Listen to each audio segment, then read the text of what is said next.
Le mystère de Christ révélé dans les rochers frappés à Horeb. Alors vous allez comprendre que ces rochers est une image prophétique de Jésus-Christ qui donne la vie. Alléluia. Lorsque nous prenons Exode chapitre 17 verset 6, la Bible dit ceci: voici, je me tiendrai devant toi sur les rochers d'Horeb.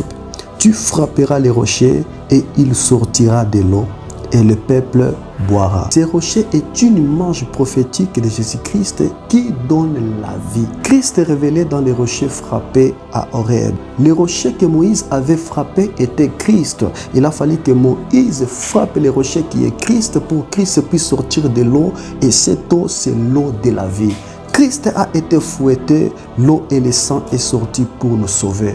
C'est pour cela Moïse a pris son bâton pour frapper devant les rochers, pour que l'eau puisse sortir pour donner au peuple d'Israël.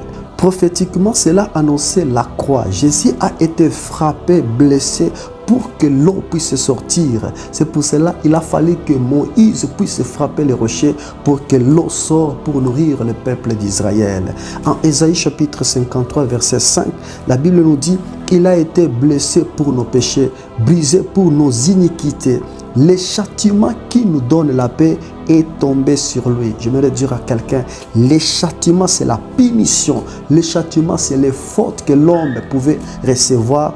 Toutes ces choses sont tombées sur Christ. Il a fallu que Christ soit fouetté. Il a fallu que ces rochers soient fouettés pour que les rochers puissent sortir de l'eau. Gloire au Seigneur. À cause de la souffrance de Jésus, il y a notre rémission. À cause des coups de fouet que Christ a reçus au calvaire, il y a le pardon, il y a la réconciliation avec le Père. Alléluia. L'eau sortie des rochers, c'est l'esprit et la vie nouvelle. Il a fallu que cette eau puisse sortir afin que toi et moi, qu'on puisse avoir la vie éternelle. L'eau qui jaillissait du rocher désaltérait tout Israël dans le désert. Il a fallu que cette eau puisse sortir afin que les enfants d'Israël trouvent la vie. Sans l'eau, il n'y a pas la vie. Sans Jésus, il n'y a pas le pardon. Cela veut dire que c'est Christ qui est notre médiateur. C'est Christ qui nous relie avec le Père. Alléluia. Sans cette eau, le peuple serait mort. Bien-aimé dans le Seigneur, sans la crucifixion de Jésus, il n'y a pas de pardon. Sans la crucifixion de Jésus, personne ne devrait pas être sauvé. L'eau qui sort du rocher représente le Saint-Esprit. La vie divine, le salut et la grâce répandue sur tous les croyants. Sans l'eau, bien-aimé, il n'y a pas le Saint-Esprit, car il a fallu que cette eau sortie du rocher puisse nous connecter avec le Père. Dans Nombre chapitre 20 verset 11, la première fois Moïse avait frappé les rochers, symbole de Christ crucifié. Alléluia.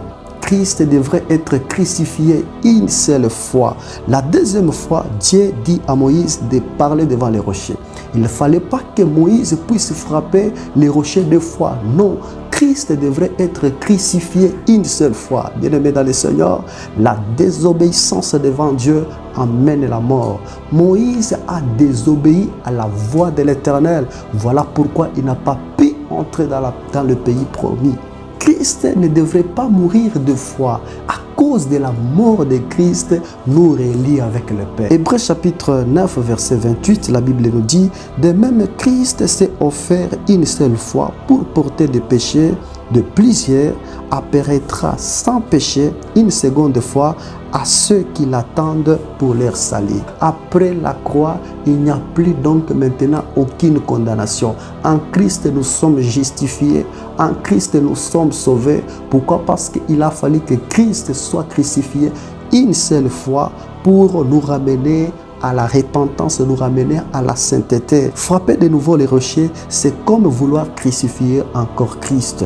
Lorsque nous recevons la vie nouvelle, il suffit de parler à Christ. Pourquoi? Parce qu'il est notre médiateur. C'est en Christ que nous sommes pardonnés. C'est en Christ que nous sommes connectés avec le Père. Après la croix, il suffit de parler. C'est pour cela que la Bible nous dit: il n'y a donc maintenant aucun aucune condamnation pour ceux qui sont en Christ. À cause de la crucifixion, nous sommes pardonnés, nous sommes reliés avec le Père. Si la maison est construite sans les rochers, lorsque la tempête viendra, elle va écrouler la maison.